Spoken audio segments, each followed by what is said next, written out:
This is your ultimate stop for everything sports. The Golden State Media Concepts Sports Podcast. Should I say more? From the NFL, MLB, the NBA to MMA, it's all in here. The Golden State Media Concepts Sports Podcast. Listen now.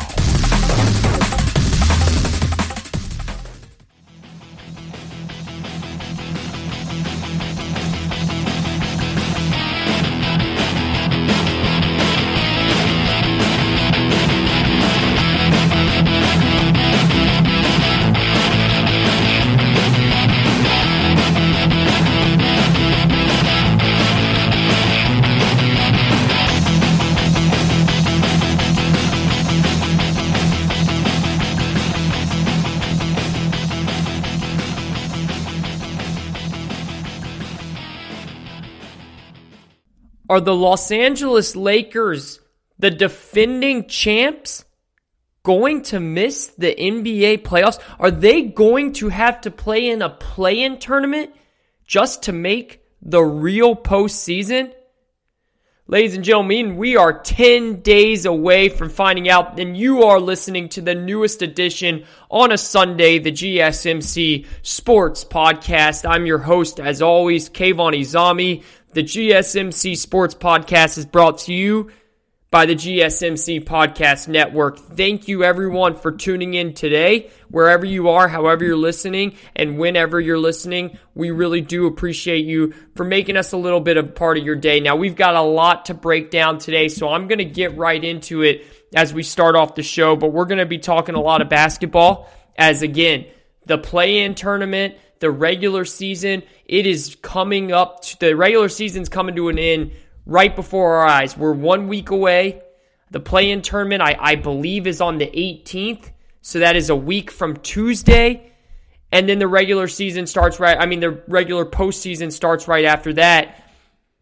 And the biggest story in all of sports over the next 10 days will be, will the Los Angeles Lakers have to play in a play-in tournament just to make it to the real NBA postseason? Hit me up on Twitter at Kayvon_sports. This is the GSMC Sports Podcast. Let me know your thoughts, okay? I want to hear from you guys. I want to hear what you guys have to say. The Los Angeles Lakers season has been a tough one. Lots of injuries. First it was AD. Now it's LeBron. Should Lakers fans be worried? Let me know at Kayvon_sports. Here's where I'm at. Here's where I'm at with this whole thing. If I'm a Laker fan, I would be far more concerned about the health of my team in the playoffs more than being concerned about playing in an actual play-in tournament. The Lakers will not be eliminated in the play-in tournaments. Look, you can mark my words. I will say that again with full confidence. The Los Angeles Lakers, the defending champions, will not be eliminated in a play-in tournament. Now, they will be eliminated in the postseason, and possibly early, unless LeBron James and Anthony Davis are relatively healthy. That's how I look at it. So, how much trouble are the Lakers in right now? Well, they've lost 8 of their last 10. They've lost they lost to the Clippers a couple nights ago in a blowout. They lost to the Portland Trail Blazers, close, but no cigar, on Friday night. One of the issues is that without LeBron James, they just can't score. They cannot generate any offense whatsoever. Dennis Schroeder, who's probably their second best offensive player other than obviously Anthony Davis and LeBron James, but Schroeder is more important because Schroeder brings up the ball. So not saying he's more important than AD or LeBron, but when LeBron's not playing, Schroeder is their next best player to actually facilitate the offense. That's their issue right now. They can't score. I mean, they play really good I think they actually play some of the best defense, if not the best defense in the league. And I thought Anthony Davis played really well Friday night. I actually think that was his best game we've seen of him since he's come back from this Achilles injury. So I'm not going to blame the loss on him, especially because he's probably not even 100% right now with his back spasms from the night before and again coming off the Achilles injury. That's a really tough spot in a back-to-back against Portland Friday night. So there's a lot to talk about. The play-in game, how much pressure there might be in a single elimination game. But, and someone can correct me if I'm wrong. That's what Twitter's for. I'm just looking at where we are in the standings right now. And I am having a really hard time envisioning a scenario in which the Los Angeles Lakers are going to miss the playoffs, the real playoffs, because they're eliminated in this play-in tournament. That is what I'm struggling with right now. I just don't see that happening.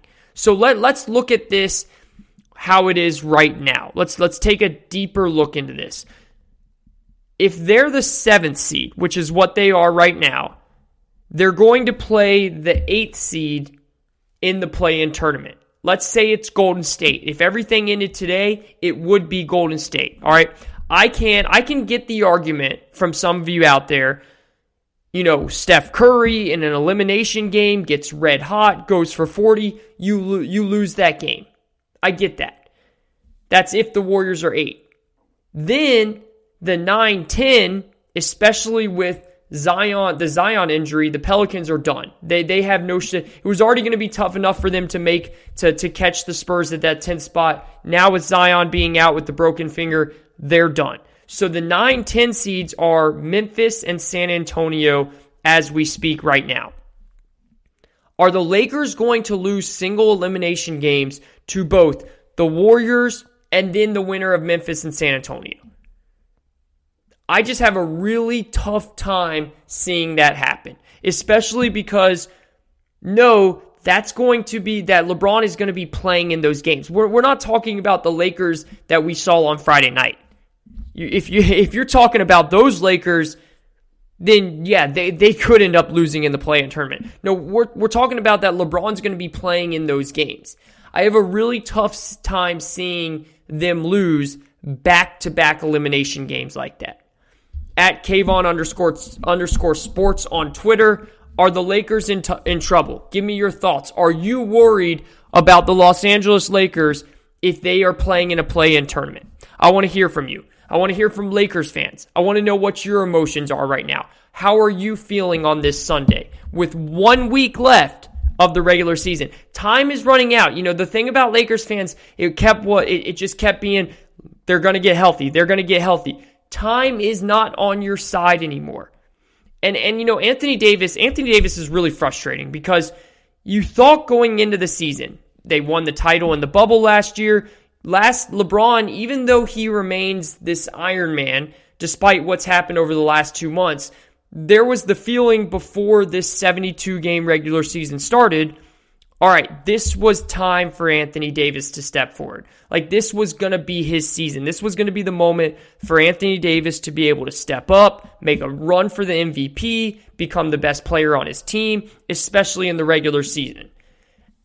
And that would then take the load off of LeBron James, right? That was kind of the feeling that most Lakers fans and just people around the league thought. Right? That and even LeBron mentioned that this is going to be Anthony Davis's team. He's going to take that over. And instead, it's been essentially the inverse.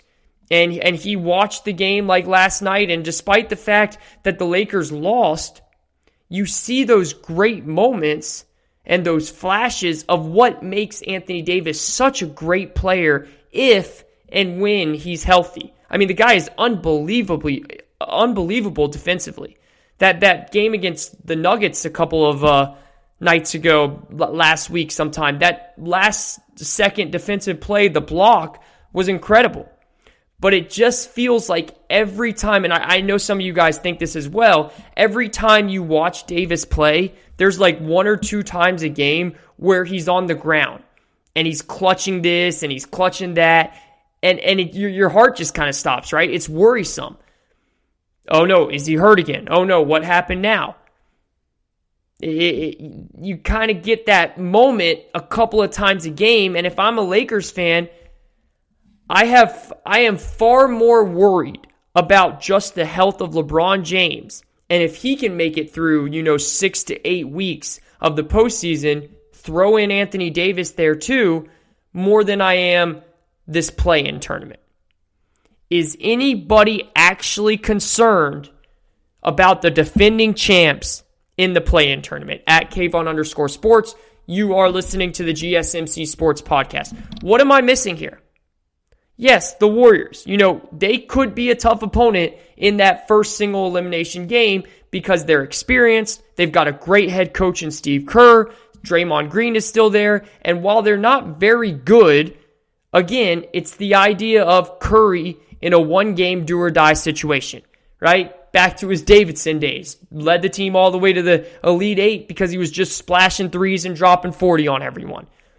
But the thing about the play-in tournament, even if you lose that game, it's not like you're out. You play the winner of Memphis-San Antonio. They're not losing both of those games. I'm putting my word on the line here. They're not losing both of those games. And there's a 50-50 shot that Memphis might actually be the 8th seed. Right now, Memphis is only half a game back of the 8th seed. So they technically could pass the Warriors and become that 8th seed. So if Memphis is the 8th seed, the Lakers have gone 2-0 against Memphis so far this season. You beat Memphis, you're the 7, and you'll play, let's say, Phoenix in the first round of the postseason. So I would not be all that concerned if I'm a Lakers fan. I really wouldn't be.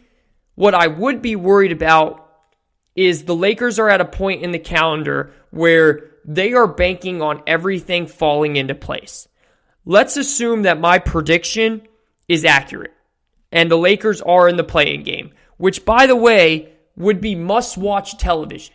It would be the first time since the NBA Finals that the NBA is putting on a single game, a single elimination game that even a casual fan then has to watch. That you're just, hey, I don't know what you got going on tonight, but I'm chilling because there's a single elimination game. There's a play-in game between the Lakers and the Warriors tonight. So that is going to be must watch. But let's say they survive that, right? Let's say my prediction's correct. They survive that game. And then you are the 8 and you're playing Utah. Or you're the 7 and you're playing Phoenix. I don't know what would happen in the sports books out there in Vegas. Like, would the Lakers be favored? I would assume that they would be favored, but I am far from an expert gambler, as many of you can tell. But let's say you're playing Utah. I know the Jazz have had their issues going deep into the postseason, and there's this whole Jazz effect where can they really do it down the stretch? Can they really do it in the postseason with Rudy Gobert and the Donovan Mitchell combination? I know that. But that team has been awesome this season. They have a scoring differential of 9.4 points plus. Like, they're outscoring teams by 9.4 points per game in the National Basketball Association on average. That is by far the best differential in the entire NBA. And they're going to be healthy heading into the postseason. Right now, Donovan Mitchell's out, but they will be healthy once we get into the postseason here. I'm not sure how much home court matters with the fan situation and COVID, but that's obviously a super difficult first-round matchup. That will be, for the Lakers, one of the hardest first-round matchups any team has ever had to endure. The Suns, on the other hand, the advantage that the Lakers would have facing the Suns, who I do think would be favored against. I fully believe the Lakers would be favored against a Phoenix Suns team. While the Suns have Chris Paul, who has been phenomenal this season, they're a team that, they have DeAndre Ayton, they have Devin Booker, who are good players, very good players. But there's really no tangible playoff experience there other than Chris Paul, obviously, right? And I would have a tough time imagining that team with very little playoff experience beating Anthony Davis and beating LeBron James. So Phoenix, to me, would be, the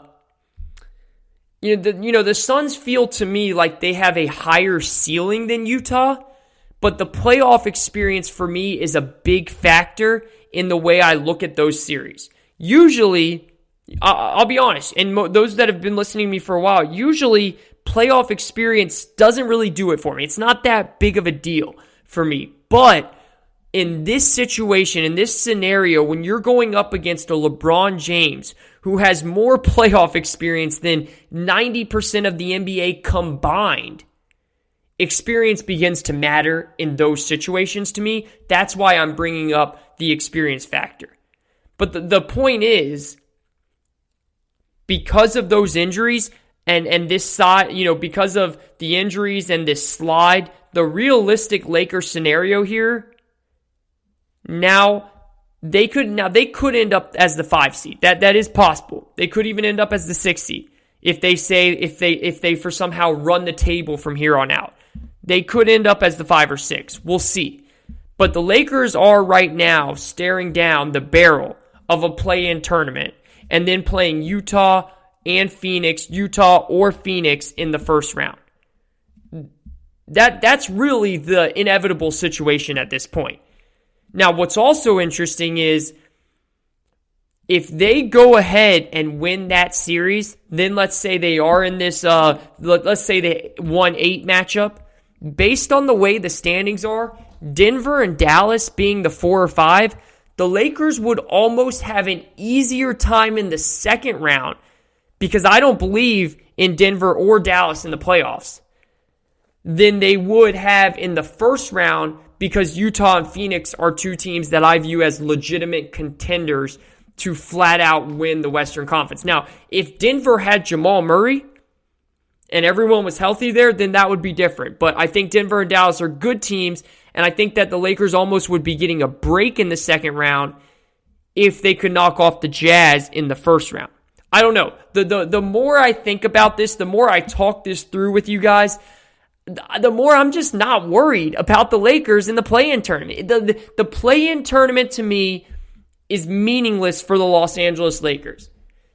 It's more about, to me at least, is everything going to fall into place right before the postseason begins. And we are literally in the last week and a half of this season.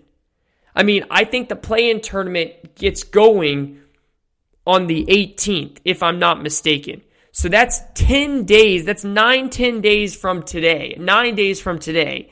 LeBron's got to get healthy here, and Anthony Davis has to stay healthy.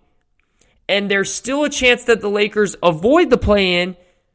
So there is still a chance of that. And here's who they have left. They have Phoenix at home tonight, Sunday. No LeBron James for that, from what we're being told. They have the Knicks at home on Tuesday. We do believe LeBron will be back for that. Wednesday against Houston. Then next Saturday, Sunday at Indiana and at New Orleans to wrap it out, to wrap up the season. So if I had to give you guys my predictions, I think they lose tonight to Phoenix. New York, that's a coin flip. It could go either way. Houston, they will win. New Orleans, they will win. And at the end with Indiana, I would say that they will win and they should win, but I'm not sure because Indiana also is playing to get into the Eastern Conference play-in tournament, so they will have something to play for. So I'm looking at a 2-3 scenario or a 3-2 scenario down the stretch. And the reason why the game on Friday night against Portland was so big, because as a result of Friday night, they lose the tiebreaker to Portland. The series was tied 1-1. Friday night, Portland won. Now it's 2-1 in Portland's favor. So if the two teams end up as the same record, Portland will get the 6th seed because they have the tiebreaker.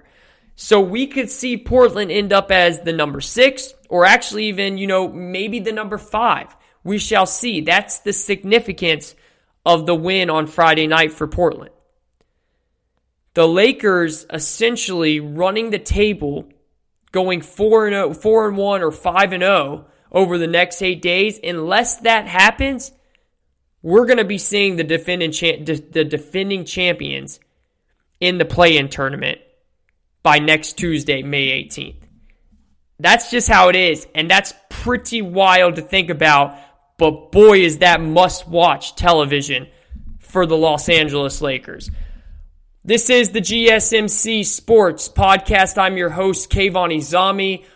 We are going to take a quick break, and when we come back, I want to dive in on a couple more things about the NBA. I consider myself a very big LeBron fan. Anybody that knows me knows that. But I'm going to have to push back on something that he's recently said. We're going to get to that. We're going to get to much more of the NBA with the Eastern Conference. And we're going to get to Aaron Rodgers right after this. Are you looking for the very best NFL and college football podcast? Then check out the GSMC Football Podcast. Get the latest football news both on and off the field. From the NFL Draft to trades to the rumor mill to the NFL Combines, they got you covered. That's GSMCpodcast.com/football-podcast. Get updates on college rivalries, game day insights, and much, much more. It's football talk the way you want it. This show eats, sleeps, and breathes football. Don't forget to like them on Facebook and follow them on Twitter. Visit GSMCpodcast.com for more info.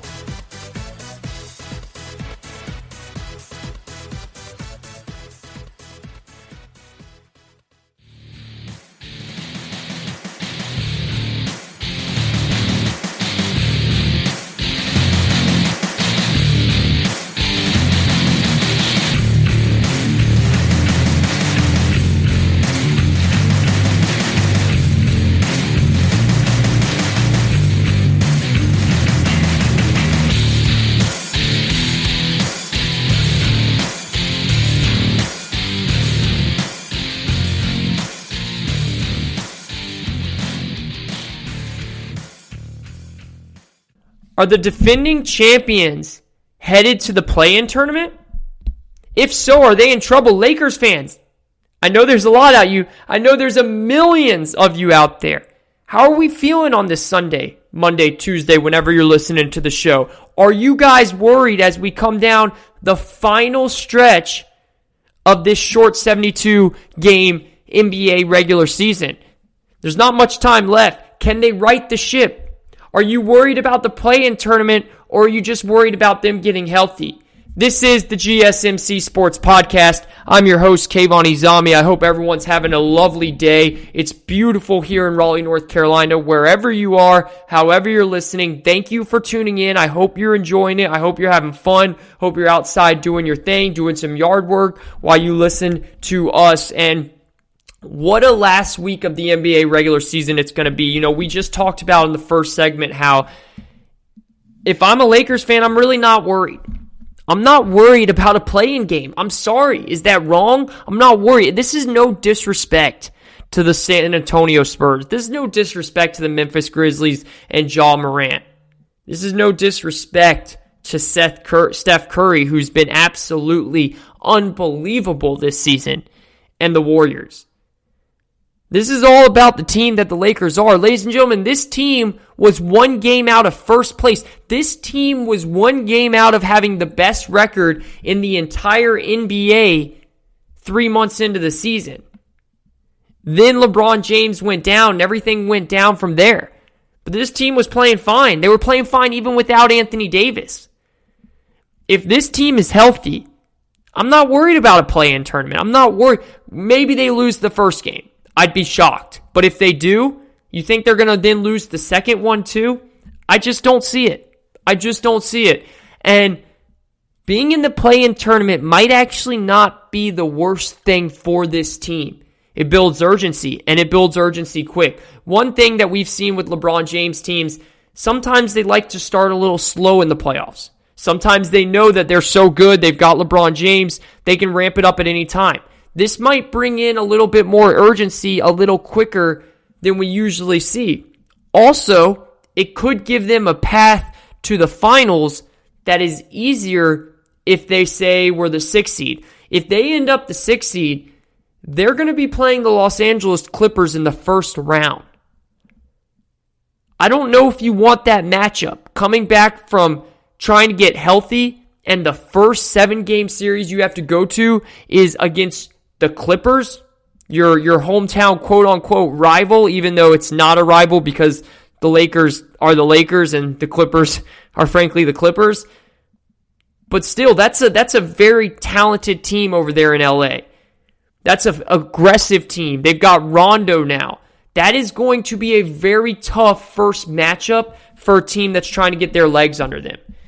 But if you play a team like Phoenix, who is young and very talented, but also they don't have the playoff experience. They've never been in this situation.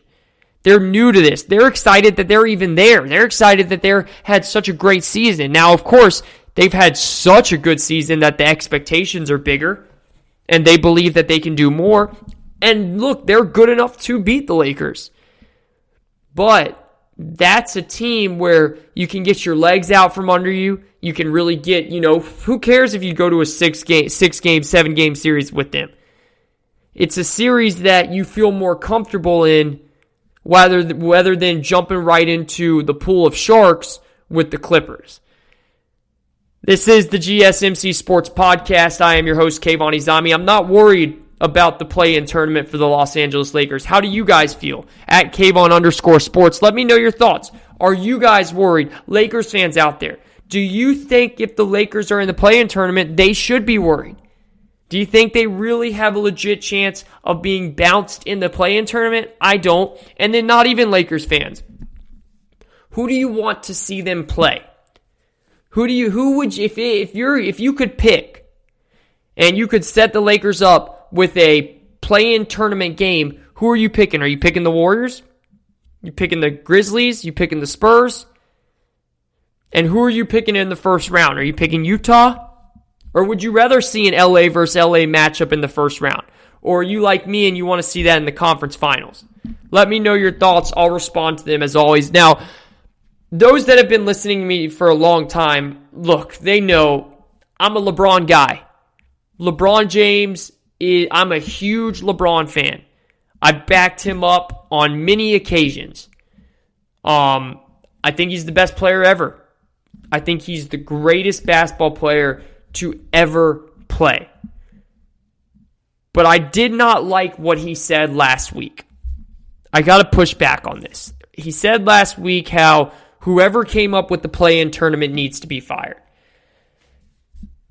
The play-in tournament is a must-watch event. Certainly if you're a diehard NBA fan, but even if you're a casual fan. Think about it. Have we ever talked/cared about the end of the regular season as much as we have this year? Not at all. Every game matters down the stretch. They are all must-watch. We're talking about a Friday night, a week before the season ends, a Portland-Los Angeles matchup that has so many stakes and marbles on the line. Why? It's not even the playoffs yet. Because of the play-in tournament. And getting a Lakers, Davis, LeBron, a winner-take-all against Steph Curry, Draymond Green, Warriors. I'm there. I am there. Who is not interested in that game? That game alone has more urgency than the Lakers versus Suns game 1. It has more urgency than Lakers Jazz game 1. Because there's a chance, well, not a chance, whoever loses that game is going to be playing for their season the next time out. I would put money on the line that that game gets more ratings than the Lakers-Suns game 1, or the Lakers-Jazz game 1, or Clippers-Mavericks game 1, if that's a series. That the play-in tournament will get more ratings than the first-round series. Because it's March Madness. It's single elimination. It's college basketball, but with NBA players. What am I missing here? I don't have a problem with this play-in tournament whatsoever. What am I missing? GSMC Sports Podcast. Let me know your thoughts. At Kayvon_sports. Let me know your thoughts about the play-in tournament. Do you like it? Do you hate it? Do you think they should change it up? Do you think 10 teams is the right amount of teams? Now, look, I get it. I get why the NBA is doing it. It's a money grab. It's just like why the NHL does 3-on-3 overtimes. It's exciting. It's really exciting, right? You get 3-on-3 overtimes. It's offense. It's just back and forth. It's why the MLB puts a runner on second. Trying to bring some more flair to the game. They're trying to bring some excitement to the game. And also, it makes more money. I get that. That's the day and age we're in, right? But I'm all for it. It's a 72-game regular season. We're back to 82 games next year. And it just provides something a little different. I think the first round is too long as it is anyways. You almost never see in professional basketball a one-game, do or die, and if you do, it's because there is kind of a marathon, there's a marathon going there in the regular season, and certainly in a best-of-7 series. It's something new. It's different. The Lakers are hurt by the fact that LeBron got hurt 2 months ago, that Davis got hurt a couple months ago. And I don't see anything wrong with that. That's just the way that's the way life is, essentially. And if you can't stay in the top 6, then you play for your lives a couple times. And again, I just want to make sure people are aware of what the format is with this play-in tournament. If you're the 7 or 8 seed, and that's how things finish, you have 2 chances. So that's why I like it. It'd be different if it was you're the 7th seed, but now it's a winner and you're a single elimination game, you're done. No, it's, hey, you play once, and if you lose, your season's not over yet. No, you get one more chance. Then you go play the winner of the 7-8 seed goes and plays the winner of the 9-10 game. And right now, that's Memphis, San Antonio. Who really thinks those are actual playoff teams at this point? Nice job by those teams this year. They're doing a good job. Coach Pop is still doing what he does as Coach Pop, legendary coach. And Memphis is on the come up with John Morant. But they're not that great of teams. So if the Lakers were to lose to Golden State and then lose to Memphis or San Antonio, well, then they would deserve to miss the playoffs, the real playoffs. I just don't expect that to happen. So to me, that's not the big story. It just makes it interesting to have the play-in tournament. I mean, how many years have we talked about how the first round is always bogus, right? How the first round, for most of these series, the 1 versus 8, it's always a sweep. It's always 4-0 or 4-1. The 2 versus 7, it's always 4-0 or 4-1. Very rarely do you have a really interesting 1 versus 8, 2 versus 7 type matchup. But this gives you a chance to possibly get a tougher team in there, or to possibly let those teams actually fight for a spot to play the 1 seed, to play the 2 seed. And that's kind of what I find so interesting about it. And that's why I think it's okay for the 9 and 10 to have a single elimination game, because they were not even in the playoffs anyways. So you're just giving them a chance to get one more. If you can get hot, win 2 games in a row, well then guess what? You're in.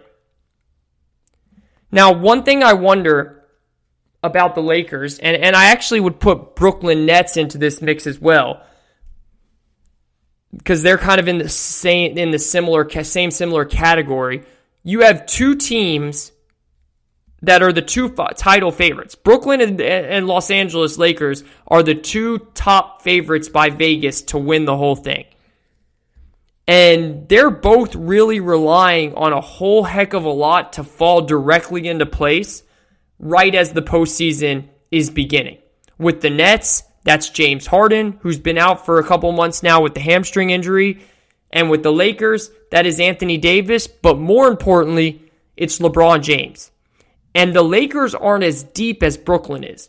Brooklyn feels like they could just outscore a lot of people, especially early on in the playoffs. If they've got any 2 of Durant, Harden, Kyrie, they'll be okay for a while in these. Honestly, Durant and Kyrie should be able to win the first and second series in the East. And then maybe going up against a Philly or going up against a Milwaukee is when you might need Harden, even though I find that a bit ridiculous. You have 2 of the best top 5 players in the world in Durant and Kyrie. If you can't beat who you need to beat, that's on you, right? And I know I'm going off a little bit, but I think a lot of people share that same sentiment when it comes to Brooklyn. They're not a very liked team because of how much they've stacked the decks.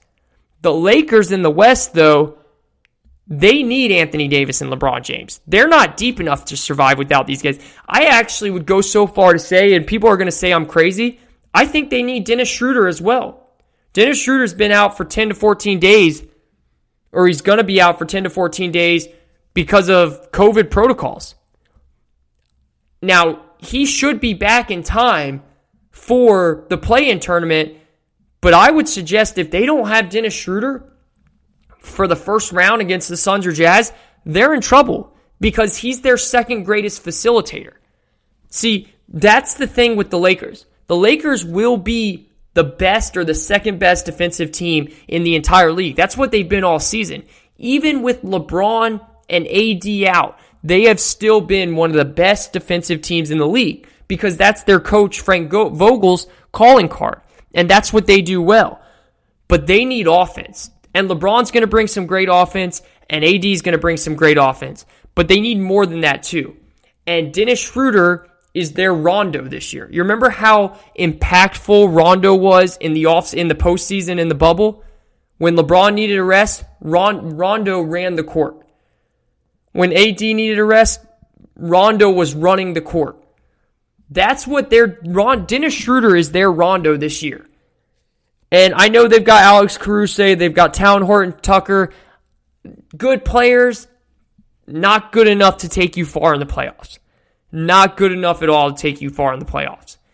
They're going to need not just LeBron and AD, but they're going to need LeBron, AD, and Schroeder if they want to make a deep playoff run. Look, LeBron and AD together, they're good enough to get them out of the play-in tournament and maybe even good enough to win some games in the first round. But the problem is their first round matchup isn't going to be a cakewalk like usual.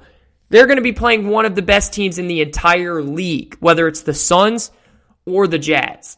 So, again, I think they'll be fine. Actually, I know they'll be fine for the play-in tournament as long as they have LeBron and AD. But come that first round, I think they need everyone healthy. I think they need their full depth of players to get going. Brooklyn, on the other hand, I don't believe they need James Harden. I think at this point, James Harden is a luxury. Now, to beat a fully healthy Los Angeles Lakers team in the finals, yeah, they probably will, even though I still find that ridiculously stacking the deck, but that's the team they have. And the Brooklyn Nets believe that Harden's going to be ready to go for the playoffs. We'll see if that's the case. We'll see how good of shape he'll be in. And as of right now, Durant's healthy, which is great, and so is Kyrie. So the Nets are definitely trending upwards in terms of their health, while the Lakers are still a question mark. There's no doubt about that. We believe that everyone's going to be healthy and ready to go starting on Tuesday against the Knicks, but we're really not going to know until we see it. So I'm not worried about the Lakers in the play-in game, but if they're not healthy, you can scratch off everything I just said. They've got no shot at even winning a single game if LeBron James and Anthony Davis aren't healthy. LeBron can win them the play-in tournament. LeBron's not going to be able to beat the Suns or the Jazz by himself without AD, and vice versa. I don't even know if Anthony Davis can win the play-in tournament without LeBron, but he sure as heck not be able to win the first round against Suns or Jazz without LeBron James. This is the GSMC Sports Podcast. I'm your host, Kayvon Izami. Still thinking of the Lakers. The Green Bay Packers are in a situation now where I wouldn't say the clock is ticking, but a decision has to be made. And the decision is not on Aaron Rodgers. That decision is on Jordan Love. I'm going to explain exactly what I mean by that right after this. Don't go anywhere. This is the GSMC Sports Podcast. I'm your host, Kayvon Izami. We'll be right back after this. Check out the show that's built on the MMA, from the UFC to extreme cage fighting. They got the fights covered. Check out the GSMC MMA podcast. Get the latest news on past or upcoming fights. Join us as we talk to and about some of the biggest names in the MMA, past, present, and future. When it's the fight game, there's just one show to check out. GSMCpodcast.com/MMA-podcast. Don't forget to like them on Facebook and follow them on Twitter. Visit GSMCpodcast.com for more info.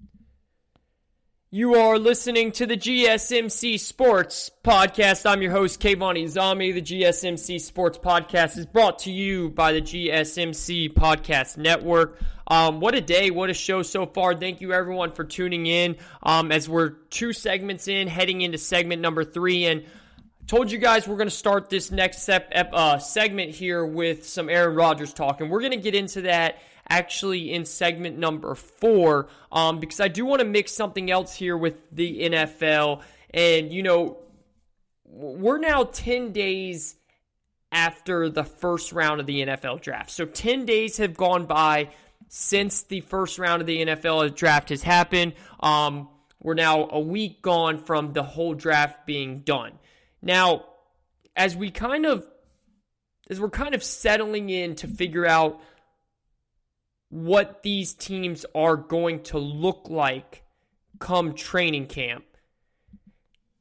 Training camp begins in 2.5 months, right? That's kind of what we're doing. Training camp begins in 2.5 months for these NFL teams, and we're now at this period of time where the news is, you know, kind of settling down a bit. It's more NBA, it's more NHL, it's more Major League Baseball.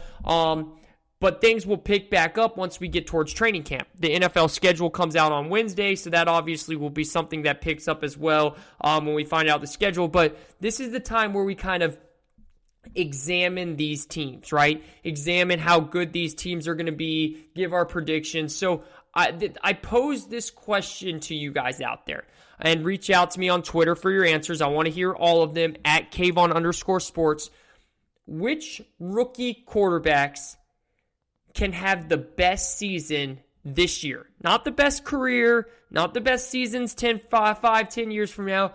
This year, their first year, which rookie quarterbacks can have the best season? I posed that question to you guys, again, at Kayvon_sports. Sometimes, and I know the easy answer to this is Trevor Lawrence, but sometimes the easy answer is also the right answer. So I'm going to say Trevor Lawrence. That is going to be my prediction. But there are some possibilities that you can make arguments for almost every single one, except Trey Lance, I would say. And there is a case for Trey Lance as well, but it's less likely due to the situation he is in, which we will get into in a minute. And I'm kind of, excluding. I'm not including in this conversation, the Kellen Monds, the Kyle Trask, the Davis Mills, because those are more later round developmental QBs in my eyes. That's why they were taken in the later. If they end up playing, great. That's awesome. We can kind of dive into that conversation, bring them into this conversation once we see that happen. They actually might get the nod, but most of those guys will be backing up the starting quarterback that's on that team. Davis Mills is the exception because if Deshaun Watson might play, but they still have Tyrod. So we're looking more at these first round quarterbacks that were taken, right? I actually think when you look at the Jacksonville Jaguars and you hear some of the commentary about this team, I don't know that Jacksonville is a great situation right now, but I'll put it in this way. They are on the rise without a doubt. Like, if I was in Vegas, I would put money on the Jaguars to make the playoffs, not with the expectation that they will, but I don't think it's a crazy long shot, if that makes sense.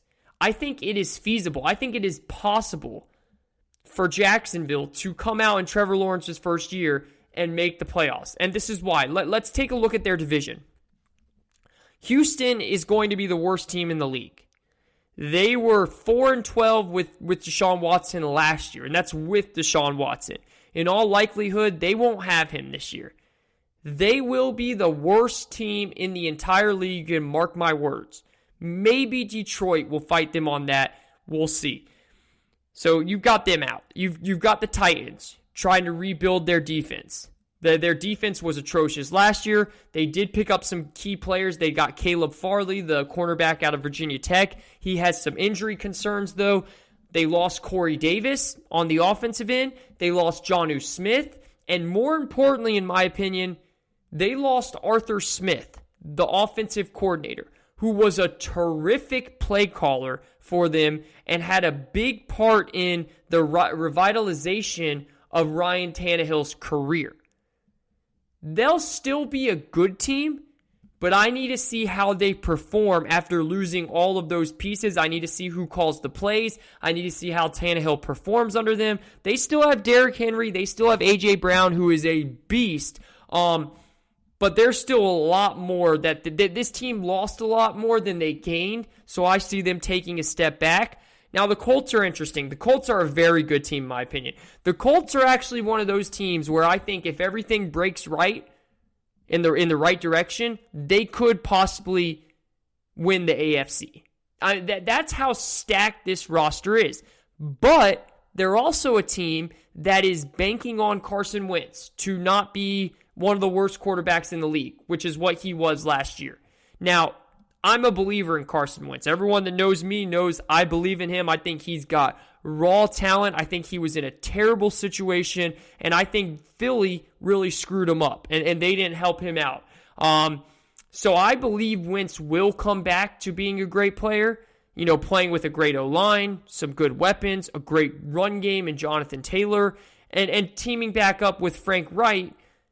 But there are still some major questions, right? Like we still, even though I like Wentz, we still have to see him get back to playing like the Wentz we all saw and thought was so good a couple of years ago. So that's their big question. That's why I said they're such an interesting team, because if Wentz does end up playing like the Wentz we've all seen, then they can be one of the best teams, not in just the AFC, but in the league.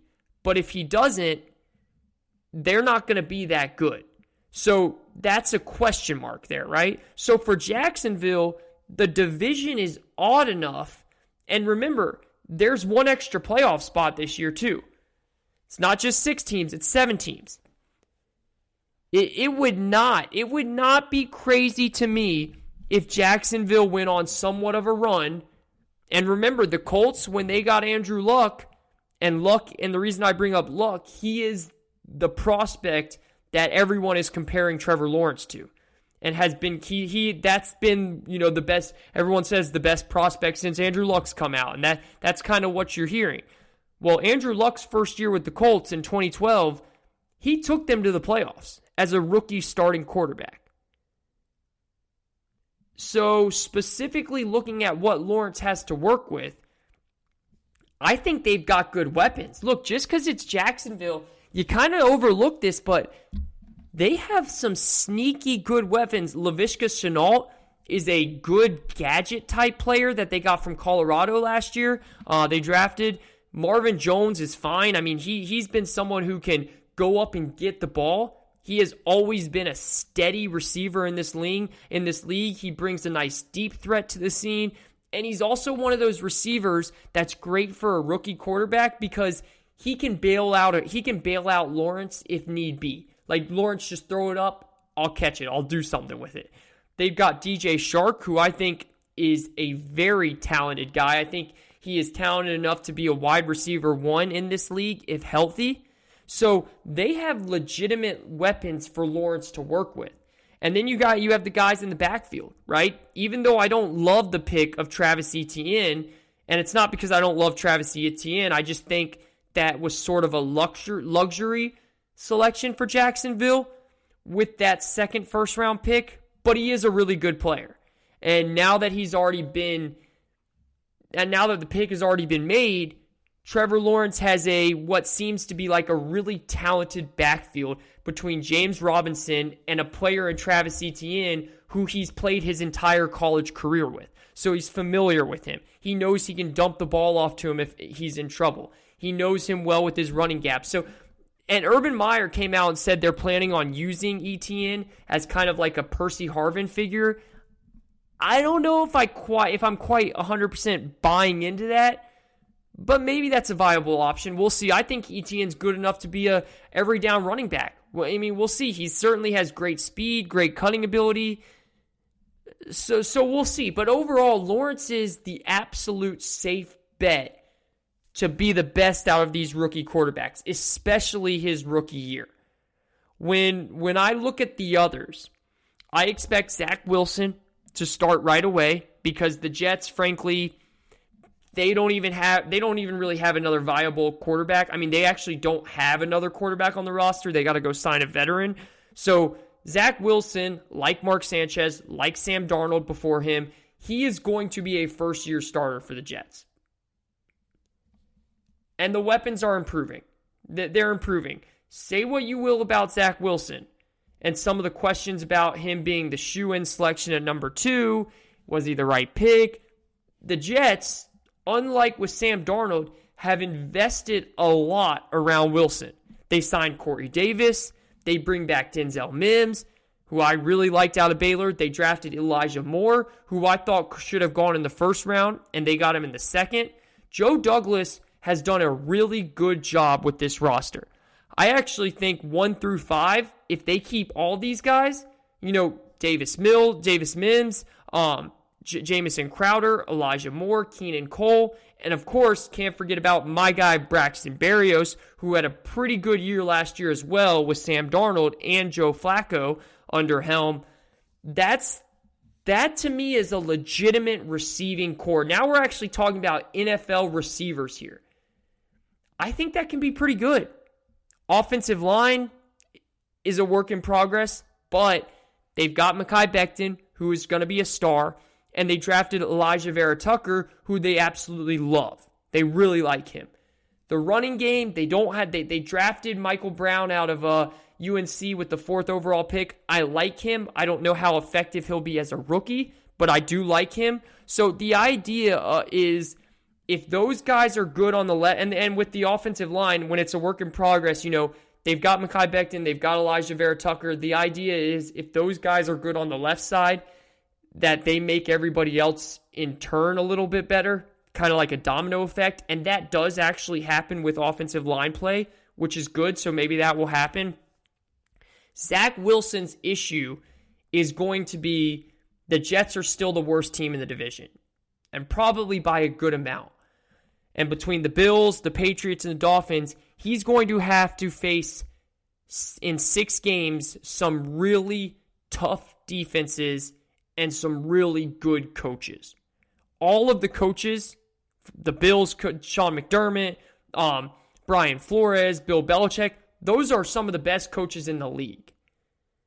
So the Jets, even though I am much more optimistic on them this time of year than I was last time this year, they're still the worst team in the division, even though the arrow seems to be trending up. So Wilson, I can see having a rookie season where there are a lot of ups and downs, but you can see the talent. Like at the end of the year, it will be up and down, but we'll be able to say, okay, we see why they drafted him, we see the talent. That's kind of what I'm envisioning. But there's certainly more to work with than what Sam Darnold had in 2018, 19, and especially in 2020. Trey Lance. This is going to take a while for me with Trey Lance.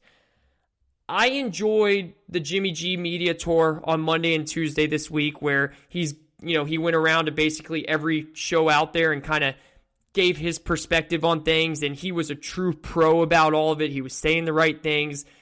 Trey Lance, I would not expect him to start anytime soon for San Francisco. I've been wrong about this kind of stuff before. We saw Carson Wentz, and he came out of the same school. There was a feeling that Carson Wentz major physical talent might be there, but takes a while to really put it all together. Figured he wouldn't play right away. Next thing you know, Philadelphia trades away Sam Bradford, and they say we're starting Carson Wentz right away. Maybe San Francisco does the same thing. Maybe Trey Lance shows up in camp and actually just blows them away. But if they're keeping Jimmy and they're paying him his base salary for 2021, which is a lot of money, then they're going to start Jimmy Garoppolo. That's just how it is. The question we're asking today to start the show, or third segment of the show, which rookie quarterback is going to have the best season? At Kayvon_sports on Twitter. What is your answer? Which rookie quarterback is going to have the best season? The easy answer is Lawrence, right? Sometimes the easy answer is the right answer. I'm going with Lawrence. Who's the other guy that you could make a case for? That's Justin Fields. So there's the question of, is Fields going to start for Chicago right away?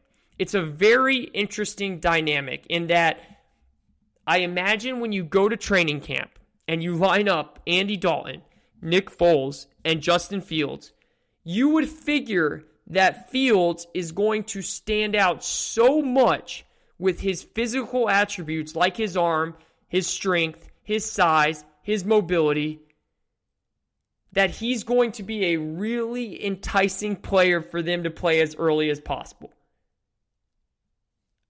I could totally see that. I could see this going in a couple of different directions. I've seen some people make the case that Andy Dalton is better than we think because a lot of us see Andy Dalton on national TV games where he's been particularly ineffective, and then the other games he's been actually decent, but no one talks about those games, right? And to me, Andy Dalton is a viable 28 to 32 starting NFL quarterback. He's viable. I would say, looking at Chicago, that there's a lot of incentive to play Justin Fields because he is there to save Ryan Pace's job and to save Matt Nagy's job. Make no mistake about it. They made this move to save their job, and it could totally work. How well does he know the offense, though? That's going to be the question. Because keep this in mind with Fields, and I said this after the draft. I like the pick. I like the pick a lot. I like the trade up. I like that they're going all in with Fields. I do have some concerns, though. I told you guys before the draft that Justin Fields and Trey Lance are my number 2 quarterbacks on the board. I like them both behind Lawrence. It was Lawrence, and then it was Fields and Lance. Take your pick. But why do teams not love Justin Fields? That's what I can't get out of my head. If Justin Fields was such a slam dunk prospect, my question is, why didn't Miami take him? Why didn't Carolina pick him? Why didn't the Lions pick him? And don't give me, they have Tua, Sam Darnold, and Jared Goff. Get out of here. If this guy was that good, they would take him over all 3 of those. If this guy is such a lock to be tremendous NFL quarterback, why did NFL teams that aren't exactly solidified at quarterback pass on Justin Fields? What am I missing about him? Because I personally love him. I really like him. So is he going to be ready to play? That's the question now. The safe thing would be to go with Andy Dalton. The boring thing would be to go with Andy Dalton. Now, on this show, we don't like the boring route. No. We like to live on the edge. We like to have fun. Matt Nagy is somebody who uses mobility with his quarterbacks a lot. Can he craft an offense where they make it pretty quarterback friendly for Fields early on so he can get down the concepts early on? I don't know. That is Matt Nagy's job, and we will have to see if he can do it. I also could see that being the case. So I'm not quite sure yet on Fields. They have a pretty good offense, although it's aging a bit. They have a pretty good defense, even though it's aging a bit. and their offense is not bad. They've got Allen Robinson, excellent wide receiver 1. Mooney showed some flashes last year. I think their running backs are pretty good in Montgomery and Tariq Coleman. I don't love the offensive line. I did really like the pick of Tevin Jenkins in the second round. I think that was a steal, but the line is not very good, and it definitely needs some work, which is another thing that Fields can help with. See, that's the good thing about these mobile quarterbacks. They're able to help make a less efficient offensive line look better because they can scramble away from pressure. Also, though, you got to worry about him getting hit too much as a rookie. Who is going to have the best season of rookie quarterbacks this year? That's the question we're asking at Kayvon_sports. Let me know your thoughts. Mac Jones, I don't have a great feel for what the Patriots are going to do. You look at Mac Jones, and on paper, he is the kind of prospect who you would want to start right away, in that the limitations on Mac Jones will be his ceiling. Like, not a great arm, not great speed, not great physical ability. He played at Alabama.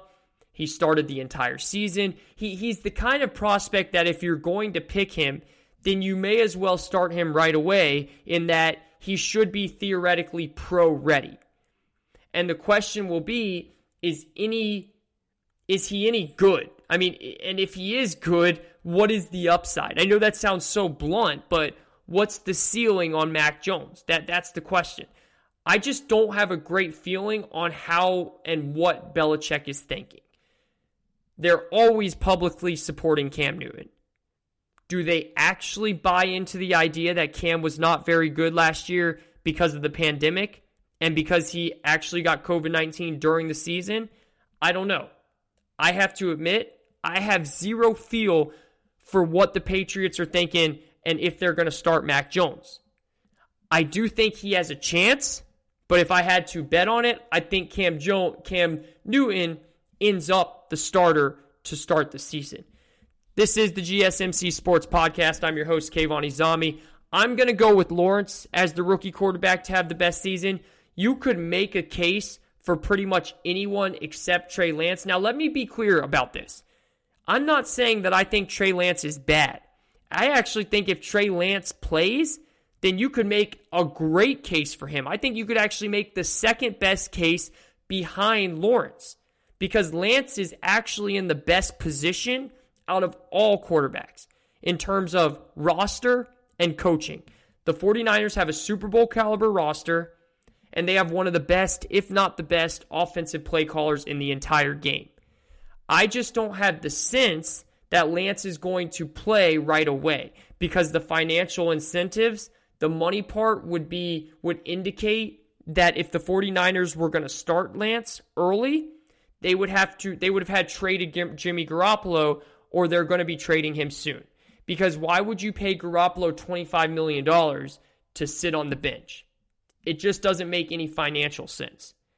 If Lance actually did play, then we could go through it on paper, say, okay, really good offensive line, excellent play caller behind him, really good receiving core, a running game that no matter who they plug in there seems to be really productive. You can make a great case for Trey Lance. I just don't expect him to play for a while. That's why. Zach Wilson, I expect to be up and down, and ultimately Lawrence. I mean, he's going to be the best out of these guys. He is supposed to be the best out of these guys. That's why he went number 1. And I think Jacksonville's situation is a little better than the experts seem to be indicating. Lawrence himself is obviously a massive upgrade. And Jacksonville does have some weapons. And it's an odd enough division with some weird stuff going on that they're going to have their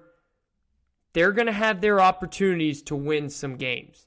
Can't wait to see how Lawrence plays in his rookie season. This is the GSMC Sports Podcast. I'm your host, Kayvon Izami. Okay, coming up, we know about the Denver Broncos.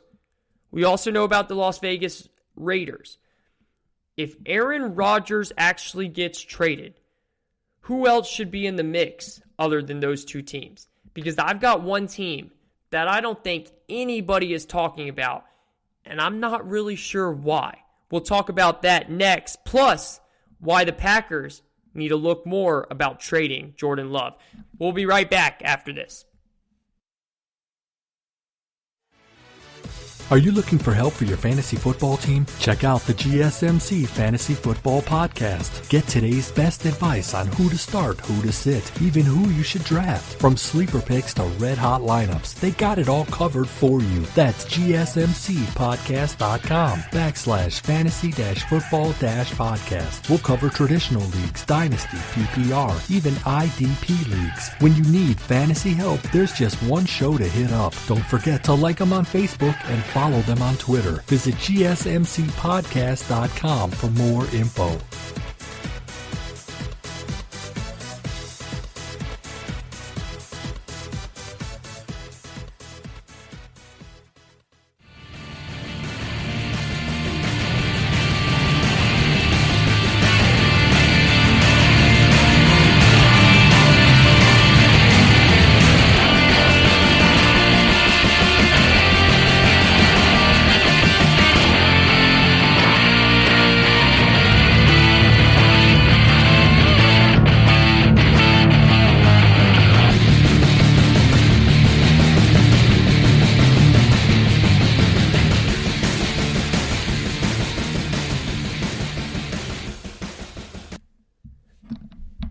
Aaron Rodgers, been the story, the big story of sports talk radio, sports talk media for the last, 2 weeks now, going into the draft.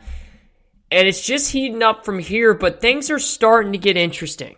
Things are starting to get a lot interesting. This is the GSMC Sports Podcast. I'm your host, Kayvon Izami. Thank you so much for joining us on this lovely day. Wherever you are, however you're listening to, we really do appreciate it.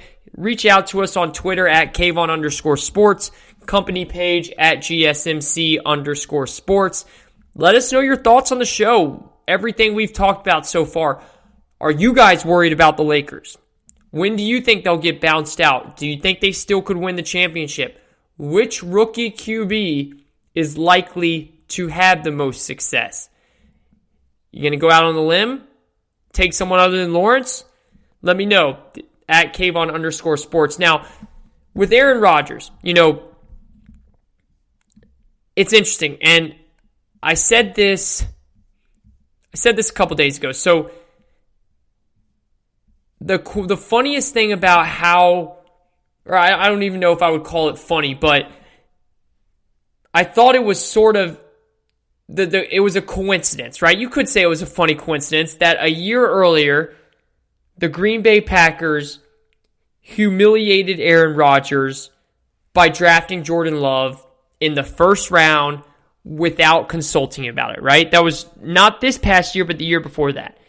And then 1 year later, to the day, the exact day, Aaron Rodgers then humiliated the Packers by announcing on draft night he wants out. You could call that funny, right? Pretty funny coincidence. Jay Glazer, Adam Schefter, Ian Rappaport, all the reporters out there, all of a sudden at the same time broke the same story. Now, I don't know who fed them the information. I think I can take a pretty good guess. I think we all can. But now something very interesting is happening with this story. A lot of Aaron's friends are out there saying Aaron didn't leak the story.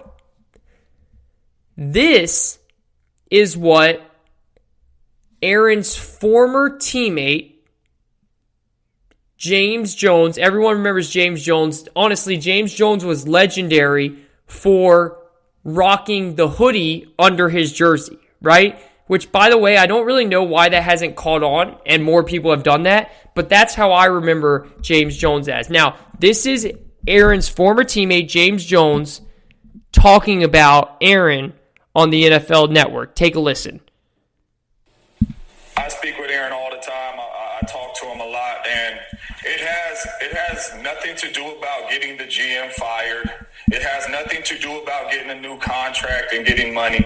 You know what I mean? Everything that Aaron Rodgers has done since he's been a Green Bay Packer, this is not him. He's not a guy that's going to go out there and leak all this stuff and say he wants out of there and be giving all this stuff to the media. That's never been him. And the organization side of it comes into place, and you talk about, him and the GM and the head coach working together. I think it's fixable. I think they'll be able to get that stuff done. But I think that's what it's about.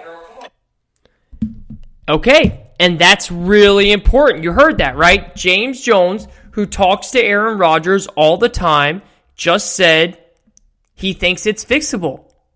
James talks to Aaron talks to James, meaning Aaron probably told James in some way. He might not have said right off the bat, word by word, it's fixable, but he might have told him that there's ways for this to get straightened out.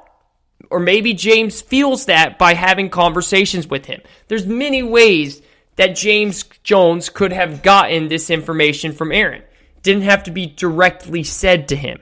Could have just been by context clues. It could have been by the way he was talking or what he said exactly. So just, go get me another Green Bay. I'm Aaron here. Go get me another weapon. I hear Julio Jones could be on the market. Go trade for him, restructure my contract. We're good to go. As I've said before, though, me personally, I would peel off the Band-Aid and move on from Aaron Rodgers, trade him, get a bunch of assets if, and this is a big if, Jordan Love can play. If Jordan Love can't play, then you're screwed. You're really screwed. Then you have to figure out how to get Aaron Rodgers back into camp and in Green Bay, not just for this year, but for many years, which means fixing the problem. And, I always ask people this when I interview them. I ask players this when I talk to them. And I've asked a bunch of them. And one question I always ask them is, how long does it take? How many days does it take? How long does it take? How many practices does it take when you draft a player to know that he can play or he can't? And the answer from every player is always quick. Shockingly quick. You can tell right away if they have game. Now, that doesn't mean they can't grow, they can't become better. That doesn't mean you can tell right away who they're going to be in the NFL. What they're just saying is, it's fairly obvious pretty quickly if this player can play football in the National Football League. Kansas City knew right away with Mahomes, this guy's a baller. Houston knew right away with Deshaun Watson, this guy can play. Green Bay has now had Jordan Love there for an entire season. Don't you think they would know the answer by now? Don't you think they would have a pretty good idea if Jordan Love can play football? Green Bay doesn't want to move Aaron Rodgers because Green Bay knows the guy they drafted to replace him isn't very good. Green Bay knows Jordan Love can't play, and they whiffed. And that's why they're flying out to LA to talk to Rodgers in person. That's why first the GM, then the president, then the coach, they're all going out there, they're apologizing. It's like it's literally like an old ex that cheated on their boyfriend or girlfriend. And they're just nonstop apologizing because they know Aaron's their only hope. And if that's the case, okay, deal with it. Everybody makes mistakes in the NFL. The key has always been to own it, pivot, and fix it. The problem with the Packers is they can't fix it with Green Bay. If you missed on Jordan Love, with Aaron Rodgers. If you missed on Jordan Love, you missed on Jordan Love. Get over it. Trade the guy, move on. But they're in an unfortunate situation where they missed on Jordan Love, but the one that they're actually hanging out with, their main core, it's like this. It's like this, okay? You're in a relationship. You're in a long-term relationship. It's been great. You've won a championship. You've had many winning seasons. It's been a blast. You've had kids, all that stuff, right? And then one weekend you go out and you make a big mistake. And you end up going to a business conference, the draft, and you end up cheating on your significant other. Jordan Love, right? That's what the Packers did. And now, not only did the one that the one they cheated with, they realized they're not the one, so they want the one that they've been with the whole time, but that one wants nothing to do with them. Why? Well, because you cheated on him. No duh. That's the scenario right here. So the Packers are in a situation where they whiffed on both situations. The problem is they got to get it right with Aaron Rodgers, because they whiffed on Jordan Love. And again, if you whiff on a player, if you miss him in the draft, it happens. It happens. Everybody makes mistakes in the NFL. The key has always been own it, pivot, and fix it. The Cleveland Browns, to their credit, hired Freddie Kitchens. Oh, crap.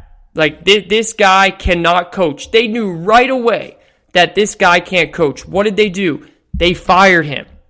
They go hire Stefanski, and he has a phenomenal first season. They didn't sit around and say, okay, maybe it was just a one-year thing. Maybe Kitchens can become better in his second year. No, they said, we're not wasting any time. We've got a rookie quarterback. We need a good coach for him. Boom. Brought in Stefanski. Mayfield had a great season. Arizona, only 1 year after drafting Josh Rosen, number 10 overall, they knew right away, this guy can't play. What did they do? They traded him for a second-round pick and drafted Kyler Murray a year later. They fixed it. Ryan Pace took Mitchell Trubisky over Deshaun Watson and Patrick Mahomes. Everyone in Chicago hates him. Guess what he just did? Cut Mitchell Trubisky, traded up for Justin Fields. Will it work? Who knows? But he's trying to fix it. Green Bay rolled the dice. They got excited about a guy with a lot of potential, but that's it. They got too excited without really thinking. Everyone said Jordan Love was going to be hit or miss. He's a miss. Move on. It happens all the time. The Rams signed Jared Goff. Massive contract. Huge deal. 2 years later, we screwed up. Let's trade him away for 2 first-round pick. Let's go get Matthew Stafford. They got out of it. Bill Belichick, the previous draft, drafted 2 tight ends. Drafted receivers that don't work. They're not that good. 9 months later in free agency, the guy goes out and spends a ton of money on 2 tight ends in the league. Massive contracts. Carolina with Teddy Bridgewater. They paid him $31 million. He played 15 games. Carolina's like, yeah, you know what? You're not good enough. Let's move on. Let's go get Sam Darnold. The key in this league, everybody makes mistakes. You got to own it. You got to move on. It's completely normal to make mistakes within your field of work. This isn't just an NFL thing. This is a life thing. You think everyone is perfect and just doesn't make errors? No, everyone messes up. It's the people that can accept it, admit it, put their ego aside, and say, hey, team, this one's on me. I screwed up. Let me fix it. Those people that can do that, they're the ones that go further with the company. They're the ones that do better in life. The ones that can't, well, they end up just building everything around that mistake to try and cover it up. And that becomes an issue. The Packers and GM Brian Goot has to make a decision. Does he want to accept that he got this wrong? Is he willing to put his ego aside and say, I got it wrong, and let's trade Jordan Love and make things work with Aaron Rodgers? Or he believes in Jordan Love, he thinks he really can play, and he gets rid of Aaron Rodgers. It's one or the other, because at this point, you're not keeping them both. You're not keeping them both. This whole situation is completely fixed if the Packers believe that they hit on Jordan Love. Problem is, they don't believe that. But for the sake of this show and for the sake of sports talk radio, which is so fun to do, let's go ahead and say this Rodgers situation is not fixable. Let's say they can't fix it. and Rodgers wants out, what should they do? Where should they trade him to? Let's talk about that. All right, we all know about Vegas and Denver, right? Those are the two teams where everyone's saying they'll give up the farm and more to get Aaron Rodgers, which makes sense. I mean, look at Denver. John Elway, he's always been the guy, even though he's not the GM now, he's always been the guy to go get a veteran quarterback. Denver's roster is actually surprisingly very good. Their defense, they've got Bradley Chubb. They still have Von Miller, even though he's coming off an injury. They've got some good players in the back end. Their offense, I mean, they've got some real weapons. They've got Jerry Jeudy. They've got Noah Fant. They've got Cortland Sutton. They've got the speedster from Penn State. His name's not coming to me right now. They've got Melvin Gordon. They just drafted my favorite running back in the draft, Javonte Williams, in the second round. They have some serious pieces. The problem is they don't have a quarterback. If you put Aaron Rodgers on Denver tomorrow, they win 11 or 12 games this season. So we get the Denver thing. The Raiders roster is not as good as Denver, but I understand the Raiders thing because it's John Gruden. And John Gruden is a guy that is absolutely in love with a quarterback like Aaron Rodgers. And he will do whatever it takes to get his hands on Aaron Rodgers. That's just how John Gruden is, right? John Gruden loves getting those type of quarterbacks. And also, their offense, I mean, think about Aaron Rodgers and Darren Waller together. Whew, that's a 10-touchdown season for Darren Waller in the red zone. I mean, might become the best tight end in the league with Aaron Rodgers at the helm there. They've got the speedster Henry Ruggs. They've got two pretty good running backs. So they're, and then, you know, their offensive line is okay, and their defense is a big issue. Now, Rodgers would have to win a lot of games offensively in shootouts if he went to Las Vegas, but Rodgers supposedly wouldn't mind to be on the West Coast. So I get the Denver and I get the Las Vegas. Those are the front runners. What's another team? What's a team that you guys are thinking about? What's a team? And don't just pick your team. Pick a real team, right? At Kayvon_sports. I have a team here that no one's really talking about. And I'm going to go ahead and tell you guys, it really pains me to say this because I would hate to see him go here. And that's the New England Patriots. Look, the last thing I would want to see is Aaron Rodgers go to New England. But it's my job to give honest opinions. I get paid to give honest opinions. And I think the best situation for Aaron Rodgers would be to go to New England. If Rodgers was all about winning, which, by the way, I don't know if he is. I don't know if he cares most about winning, because if he really does, staying in Green Bay is probably the best option other than New England. You've got a good offense. You went 13-3 the last two seasons. The defense is getting better and better. You've got a good offensive head coach in Matt LaFleur. I don't think Rodgers cares only about winning, though. I think he likes to do other things. I think he wants to be in a city that's more fun. And so if I'm Rodgers, though, and I care most about winning, I would want to go to New England because you get the greatest head coach of all time in Bill Belichick. You get two really good tight ends in Henry and Jonnu Smith. You know you're going to have a good offensive line. You're going to be protected. Bill Belichick's teams always have a good offensive line. That's a step. You know, that's a fact. Like, you will be protected. And then you know you're going to have one of the best defenses in the league too, because that's another thing that you get under Belichick. And you're also going to have a motivated Belichick. Someone that right now is losing in the argument of who was more important, him or Tom Brady. And don't think that doesn't mean something for Belichick, because it does. So you go to a guy and to a team in Bill Belichick and the Patriots who have done it 6 times with a guy in Tom Brady who many people think you're more talented than him. You're not better, you're more talented. It's hard to argue that you're not, right? If I'm Aaron Rodgers and I'm about winning, sign me up for New England any day of the week. The problem is we don't know if that's what Rodgers is about. As I said last show, I don't even know if Rodgers wants to play football anymore. I really don't.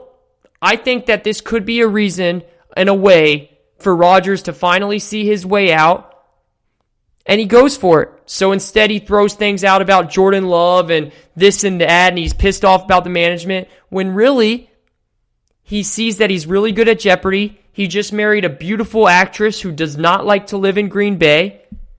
Maybe he looks at it and says, this is my time to get out. And instead of just ending it and having the fans all mad at me, maybe I could put it on the organization, let the fans think it was the organization's fault. I get out scotch-free. I truly do believe that's a possibility that we need to start to wrap our heads around. This is the GSMC Sports Podcast. I want to thank everyone for tuning in today. It's been an awesome show. I always appreciate you guys. Reach out to me on Twitter. Seriously, let me know your thoughts at Kayvon_sports. Who's going to be the best rookie QB this year? Are the Lakers in trouble? Should the Packers trade Jordan Love, or should they trade Aaron Rodgers instead? Give me your thoughts at Kayvon_sports, at GSMC_sports, and we will read out your responses next show. Thank you for listening to the GSMC Sports Podcast, which is brought to you by the GSMC Podcast Network. I would like to ask that you please remember to subscribe to the show. Write a nice review. It really does help us out a lot. We appreciate those reviews. Also, if you can, please follow us on Facebook, Twitter, and Instagram. Thank you. Have a great night. Be safe. We'll talk to you again on Wednesday. You've been listening to the Golden State Media Concepts Sports Podcast, part of the Golden State Media Concepts Podcast Network. You can find this show and others like it at www.gsmcpodcast.com. Download our podcast on iTunes, Stitcher, SoundCloud, and Google Play. Just type in GSMC to find all the shows from the Golden State Media Concepts Podcast Network, from movies to music, from sports to entertainment, and even weird news. You can also follow us on Twitter and on Facebook. Thank you, and we hope you have enjoyed today's program.